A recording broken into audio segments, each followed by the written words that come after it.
February 27, 1943. Second Lieutenant Joachim Runneberg is lying flat on a snow-covered ledge 500 feet above the Mona River gorge, staring down into darkness so complete he could not see his own hands. 23 years old, leader of a six-man sabotage team. 0 combat operations completed. The Germans had declared the Norsk Hydro heavy water plant at Vemork absolutely impregnable. Tonight, Runneberg intended to prove them wrong. The plant clung to a mountainside in southern Norway, protected by nature and Nazi engineering. A single suspension bridge crossed the gorge to the main entrance. German guards manned checkpoints at both ends.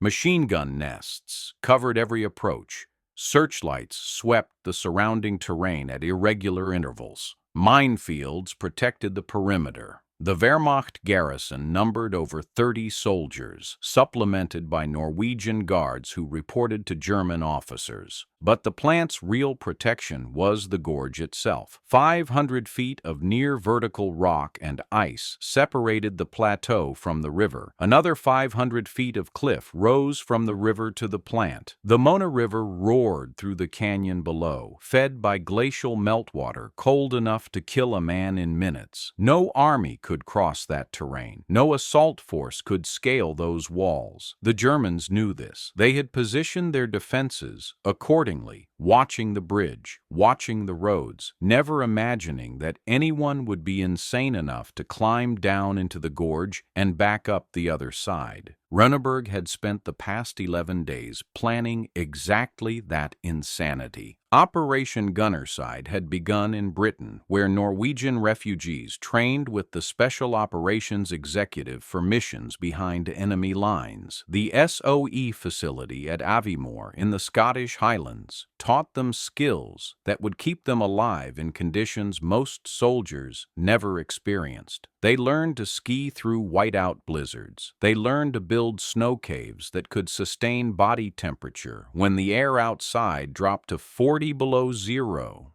They learned to navigate by compass when landmarks disappeared beneath drifting snow. The demolitions training took place at another facility. They practiced assembling explosive charges blindfolded, timing their work against stopwatches, competing to see who could place the most charges in the shortest time. Runneberg became proficient enough to assemble his entire load in under 10 minutes. In the darkness of the Vemork basement, that speed would mean the difference between success and capture. The target was not the plant itself, but what it produced: heavy water, deuterium oxide, a substance so rare that Norsk Hydro was the only industrial-scale producer in the world. The electrolysis process that created heavy water required enormous amounts of electricity, which was why the Germans had chosen Vemork. The plant's hydroelectric generators provided power that would have cost a fortune anywhere else.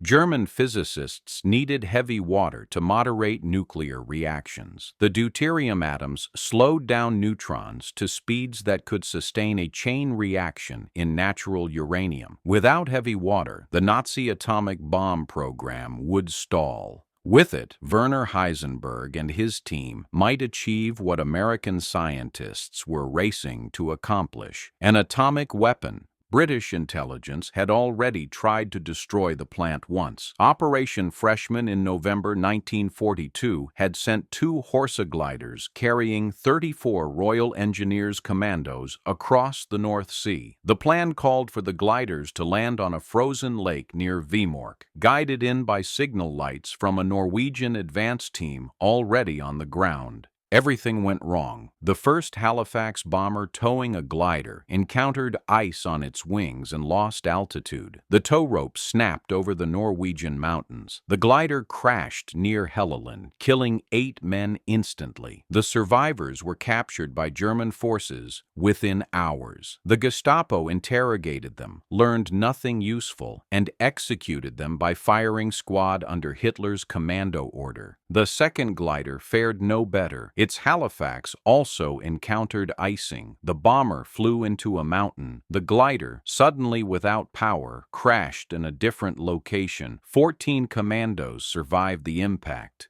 German soldiers found them and turned them over to the Gestapo. Those men were also interrogated and executed. 34 British commandos died without ever reaching the target. The Germans displayed their bodies as a warning to anyone who might consider similar operations. They increased security at Vemork. They added guards to the bridge. They installed new searchlights, and they assumed the threat was over. Now the mission fell to Norwegians, men who knew the terrain, men who could ski across the Hardangervidda plateau in conditions that would kill British soldiers within hours, men who had personal reasons to hate the Nazi occupation of their homeland. Runeberg had been recruited in Stockholm in 1941 after escaping occupied Norway by fishing boat. He had fled across the North Sea with several other young Norwegians, all of them determined to fight back against the German occupation. The British accepted him into SOE training, where instructors noted his cool temperament under pressure and his natural aptitude for demolitions work. The team assembled in Britain included 5 other Norwegian commandos. Knut Haukelid was 31, a hunter and outdoorsman who had fought the German invasion in 1940 as a member of the Norwegian army. He had witnessed the Wehrmacht's overwhelming force firsthand and carried that memory as fuel for everything he did afterward. Fredrik Kaiser was 24, a construction worker from Oslo with expertise in explosives. He had worked with dynamite on civilian projects before the war and understood how shaped charges could focus destructive power. Kasper Eidlund was 24, an army sergeant who had escaped to Britain through Sweden. Hans Storhaug was 28, a factory worker turned soldier. Birger Strömsheim was 32, the oldest member, a carpenter with steady hands and nerves to match. 6 men to destroy a facility the British had failed to touch with 34. But they would not be alone. 4 Norwegian operatives had parachuted onto the Hardangervidda in October 1942 as Operation Grouse. Their mission was to guide in the British gliders, establish a base camp, and gather intelligence on the plant's defenses. When freshmen failed, the Grouse team had been stranded on the frozen plateau with no extraction and no resupply. For 4 months, Jens Anton Poulsen, Arne Kjellstrup, Knut Haugland, and Klaus Hellberg survived conditions that should have killed them. The Hardangervidda in winter is one of the most hostile environments on Earth. The plateau stretches across 3,400 square miles of mountainous terrain, rising to elevations above 5,000 feet. Temperatures routinely drop to 40 degrees below 0 Fahrenheit. Blizzards can rage for days without pause, reducing visibility to nothing and burying anything in their path under feet of snow.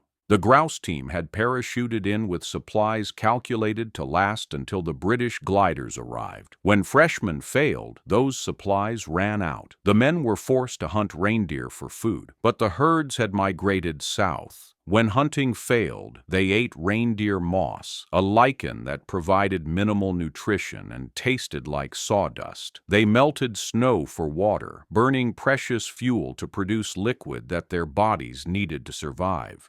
Poulsen lost 30 pounds in the first 2 months. Kjellstrup's teeth loosened from vitamin deficiency. Haugland's fingers developed frostbite that refused to heal. Hellberg spent weeks at a time alone on reconnaissance missions, skiing across the plateau to observe the plant and report back via coded radio transmissions to London. When SOE commanded them to remain in place and await the gunnerside team, the Grouse operatives obeyed. They had nowhere else to go. The border with Sweden lay 200 miles to the east, across terrain that would kill them before they reached safety. Their only hope was that London would send reinforcements before the winter killed them first. If you want to see how Runeberg and his team penetrated the most heavily guarded facility in Nazi-occupied Europe, please hit that like button. It helps us share more forgotten stories from World War II. Subscribe if you haven't already. Back to Runneberg. The Gunnerside team parachuted onto the Hardanger Vidda on February 16, 1943. They landed 20 miles from the designated rendezvous point after high winds pushed them off course. Their supply containers scattered across the mountainside, some disappearing into snowdrifts that would not melt until spring. For 2 days, they searched for their equipment. They found most of it. The explosives were intact. The detonators were functional. The rations would sustain them for the mission, but the margin for error had narrowed. Any further delays would push them past the optimal window for the attack. Runneberg led his team across the plateau toward the rendezvous point. They skied through conditions that tested everything their training had taught them. Navigation became an exercise in faith when clouds descended and visibility dropped to 50 feet. They followed compass bearings, trusting the instruments when every instinct screamed that they were heading in the wrong direction. On February 22nd, they found the Grouse team. The 4 men who emerged from a snow-buried cabin looked like walking corpses, beards matted with ice, cheekbones sharp against hollow faces, eyes that had seen too much emptiness. Poulsen shook Runneberg's hand with a grip that still held surprising strength. He had survived 4 months in conditions that would have killed most men within weeks. The combined force now numbered 10. They spent the next 5 days preparing for the assault. They studied aerial photographs until every pipe and building at Vemork was burned into their memories. They practiced the approach routes. They reviewed contingency plans for every scenario they could imagine. The assault was scheduled for the night of February 27th. Intelligence indicated that the German garrison would be at minimum strength. The Norwegian workers would be operating the overnight shift with minimal supervision. The conditions were as favorable as they would ever be. The 10-man team reached the edge of the gorge at 2,200. They crouched in the snow and studied the plant below. Searchlights swept the compound in patterns they had memorized. Guards walked their posts with the bored rhythm of men who had stood watch for months without incident. Runneberg gave the signal. The team began the descent. The cliff face dropped away into blackness. Snow and ice covered every handhold. The men moved slowly, feeling their way down ledges that crumbled under their weight. A fall here meant death. The rocks at the bottom of the gorge did not forgive mistakes.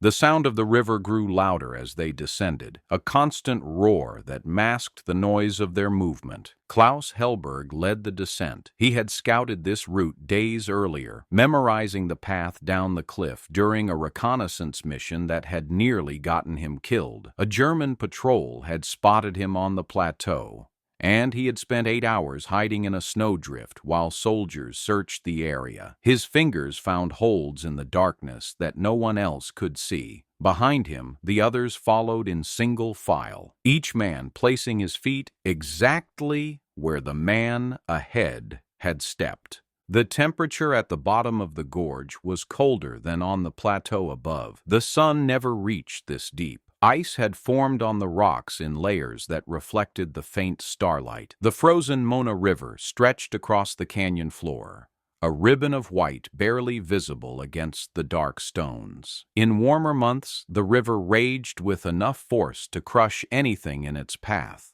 Tonight, it lay silent beneath several feet of ice. The team reached the river at 0:30 on February 28th. They had been climbing for nearly 2 hours. Their muscles burned. Their lungs ached from breathing air so cold it crystallized in their throats.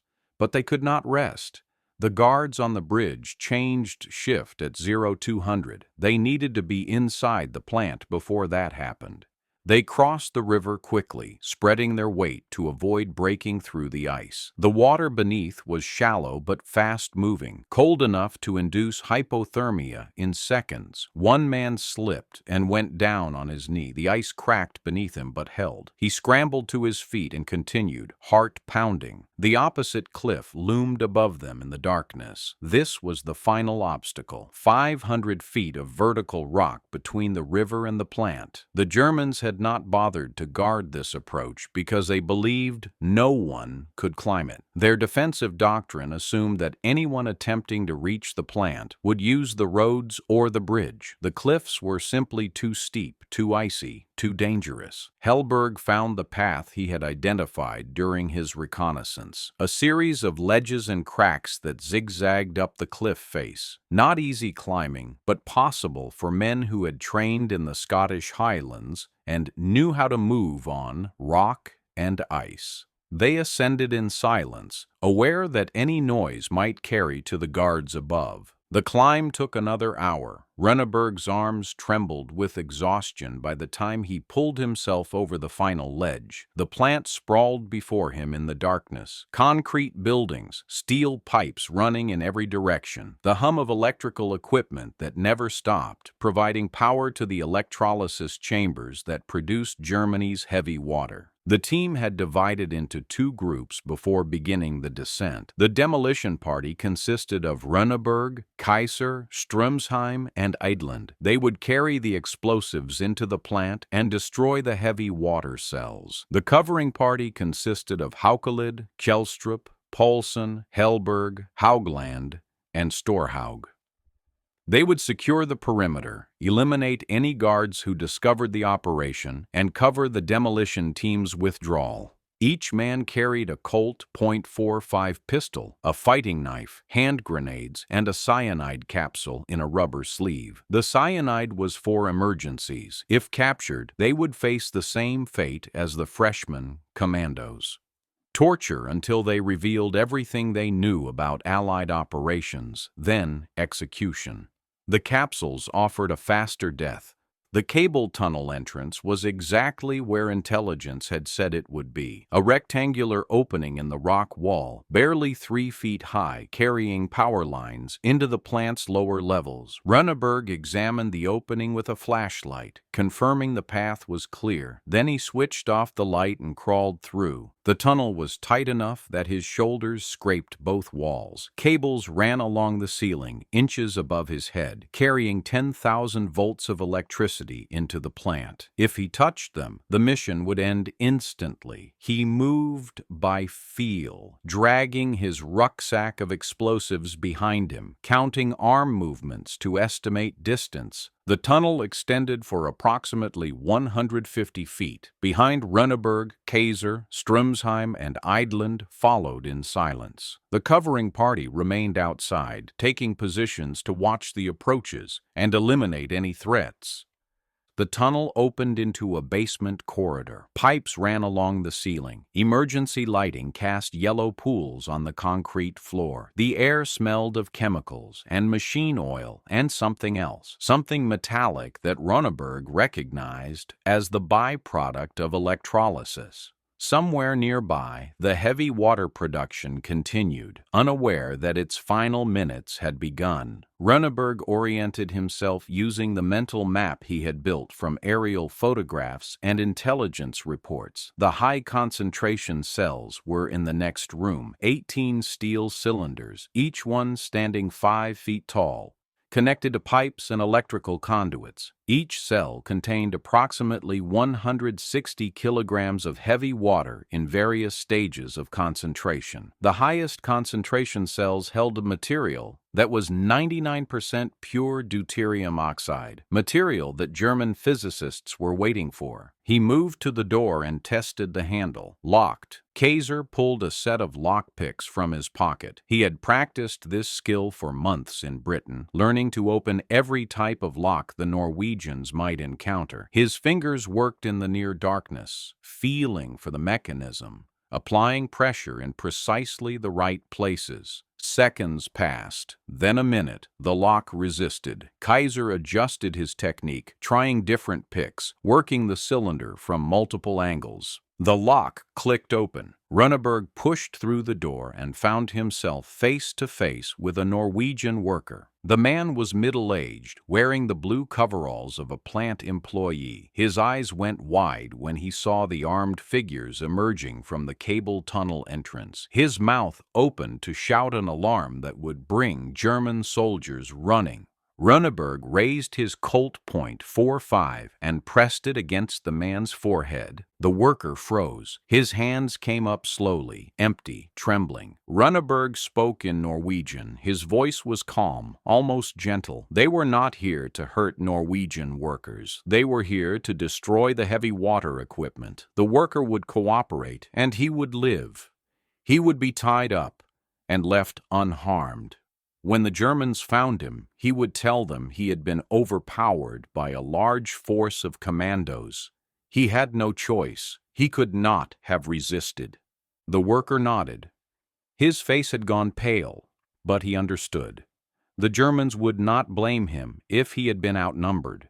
They would not take reprisals against his family if he could claim he was a victim, not a collaborator. The commandos were giving him a story that would keep him alive.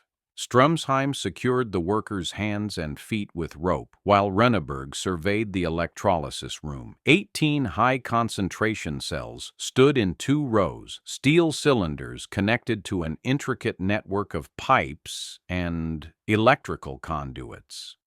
The hum of the equipment filled the room. The cells vibrated slightly as electrical current passed through them, separating heavy hydrogen from ordinary hydrogen in a process that had taken German scientists years to perfect. The explosives in his rucksack consisted of Nobel 808, a plastic explosive that could be molded around the target like clay. Runeberg had practiced assembling the charges hundreds of times in training. He could do it blindfolded. He could do it in total darkness with Germans searching the building above. He worked quickly, attaching shaped charges to the base of each cell. The placement was critical. The explosives needed to rupture the steel casings and destroy the internal mechanisms simultaneously. A partial success would only delay production. A complete success would set the German nuclear program back by years. Kaiser and Idland assisted, laying detonating cord between the charges and connecting them to a central fuse assembly. 2-minute fuses, short enough to ensure the explosives detonated before anyone could intervene, long enough to allow the team to escape the building. The assembly took 11 minutes. Runeberg checked every connection twice. The charges were set. The fuses were ready. All that remained was to light them and run. He turned to the bound worker. The man's eyes followed every movement, wide with fear and something else, understanding. He knew what the heavy water was for. Every Norwegian at Vemork knew. The Germans had not bothered to hide their excitement when shipments left for Berlin. The workers had heard rumors about atomic weapons, about bombs that could destroy entire cities. They understood what their labor was contributing to.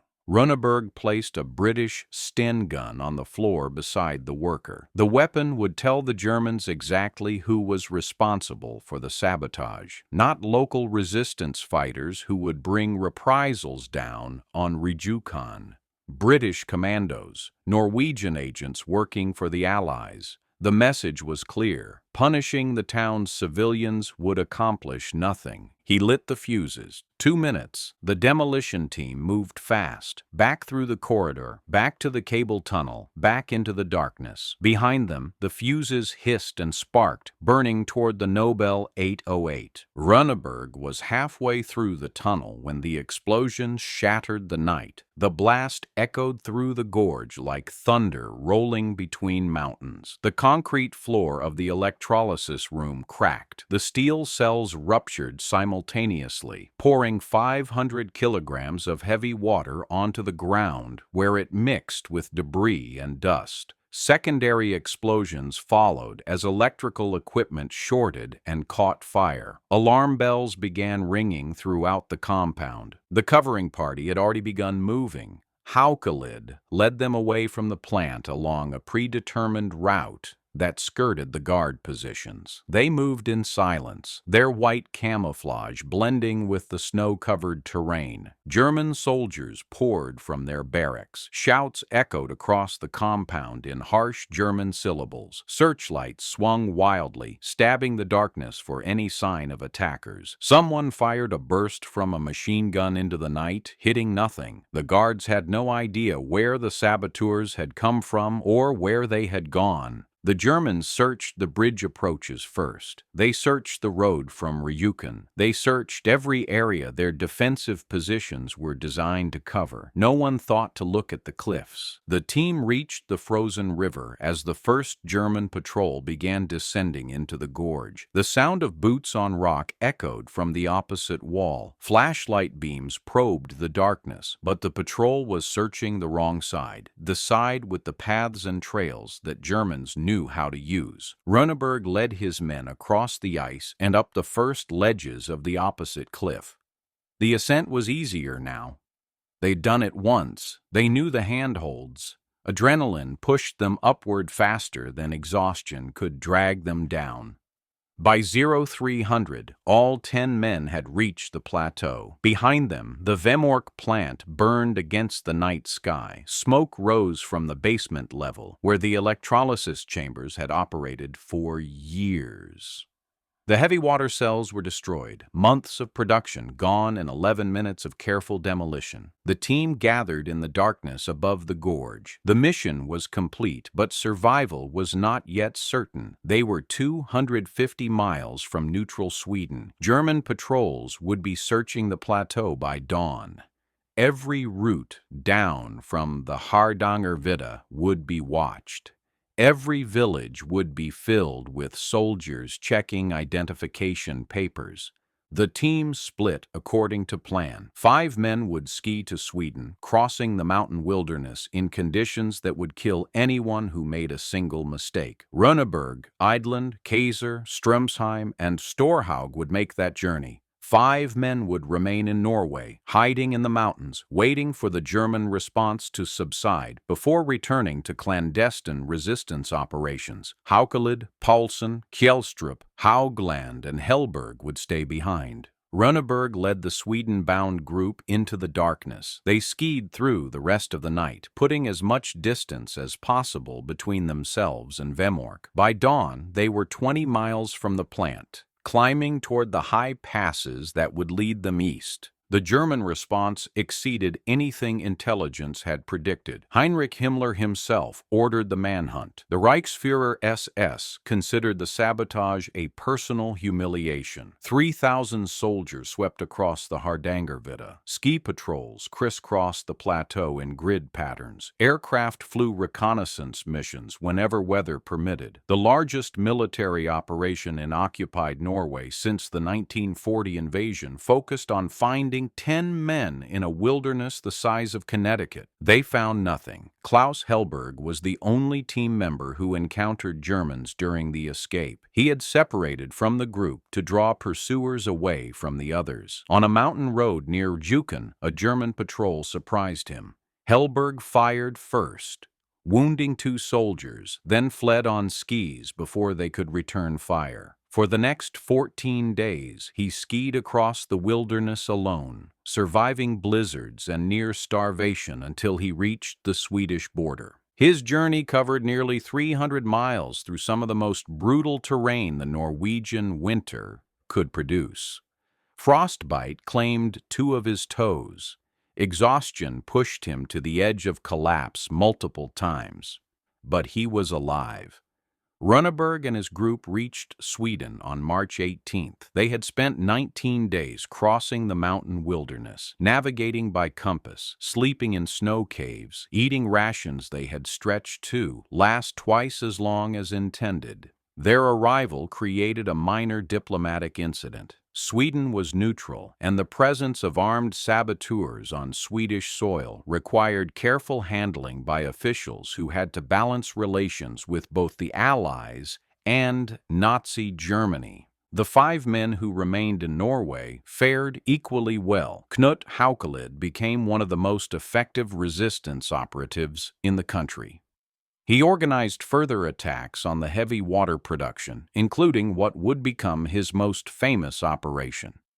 The Germans rebuilt the Vemork plant. Within 5 months, the electrolysis chambers were operational again. New heavy water production resumed. The scientists in Berlin began receiving shipments once more. Haukelid learned that the Germans planned to ship the accumulated heavy water stockpile to Germany by ferry across Lake Tinsu. On February 20th, 1944, he led a team that placed explosive charges on the hull of the ferry Norsk Hydro. The bombs detonated in the deepest part of the lake, sinking the vessel and sending 600 kilograms of heavy water to the bottom. The sinking killed 14 Norwegian civilians who were aboard the ferry. Haukelid agonized over the decision before and after, but he understood the stakes. If that heavy water reached Germany, it might enable the Nazi atomic program to succeed. The lives of millions hung in the balance.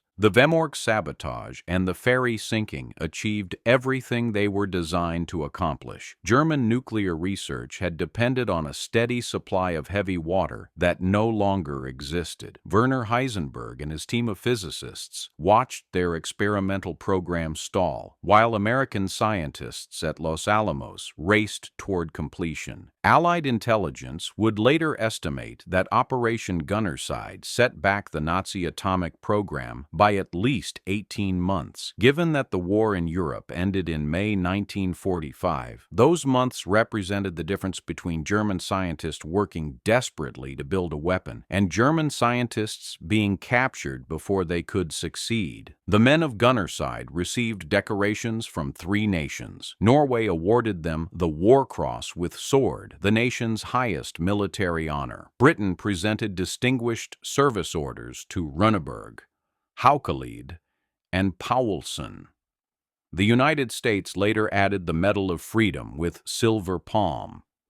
Joachim Runeberg returned to Norway after the war. He had been 23 years old when he led the Vemork raid. He was 24 when Germany surrendered. An entire lifetime stretched before him, shaped by a single night when he crawled through a cable tunnel with enough explosives to change history. He worked as a journalist and broadcaster for Norwegian radio. He married. He raised children. He lived the quiet life that his wartime service had helped make possible. But he never forgot what he had done or why he had done it.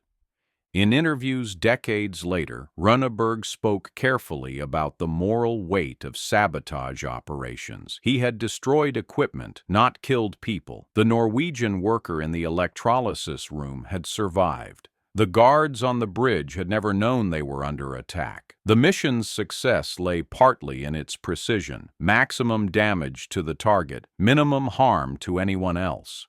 Knut Haukelid lived until 1994, becoming one of Norway's most celebrated war heroes. His 1954 memoir, Skis Against the Atom, brought the Vemork story to international audiences. The book was later adapted into a Hollywood film, The Heroes of Telemark, starring Kirk Douglas. Haukelid found the movie historically inaccurate, but was pleased that it kept the story alive. Jens Anton Poulsen, the grouse team leader who had survived 4 months on the frozen plateau, eating reindeer moss, died in 2010 at age 91. His obituaries noted that his endurance had made the Gunnerside mission possible. Klaus Hellberg, who outran German patrols on skis and crossed 300 miles of wilderness with frostbitten feet, became a ski instructor after the war. He died in 2003. His students never knew that the friendly old man teaching them to turn and stop had once been hunted by thousands of German soldiers across the same mountains. The last surviving member of Operation Gunnerside was Joachim Runeberg himself. He lived to see the 75th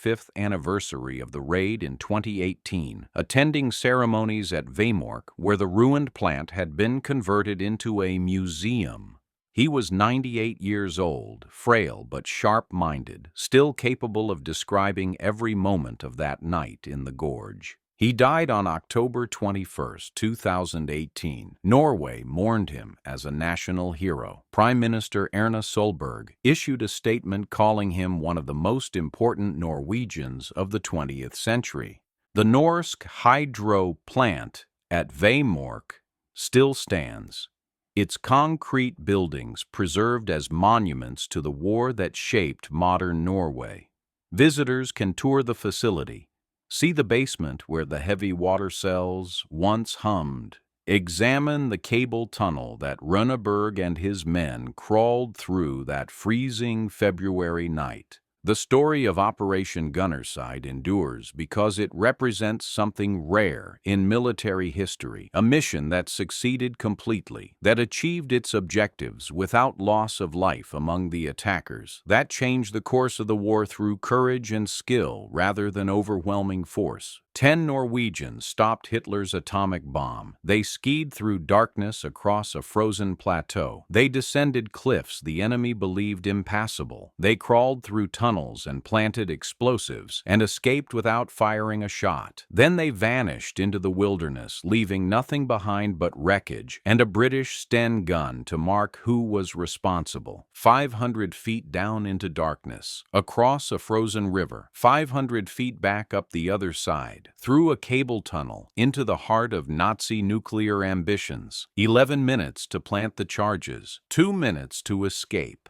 10 men, 1 mission, the atomic bomb that never was. If this story moved you the way it moved us, do me a favor, hit that like button. Every single like tells YouTube to show this story to more people. Hit subscribe and turn on notifications. We are rescuing forgotten stories from dusty archives every single day. Stories about commandos who skied through darkness to change history. Real people, real heroism. Drop a comment right now and tell us where you are watching from. Are you watching from the United States, United Kingdom, Canada, Australia, Norway? Our community stretches across the entire world. You are not just a viewer, you are part of keeping these memories alive. Tell us your location. Tell us if someone in your family served. Just let us know you are here. Thank you for watching, and thank you for making sure Joachim Runeberg and the heroes of Telemark never disappear into silence. These men deserve to be remembered, and you are helping make that happen.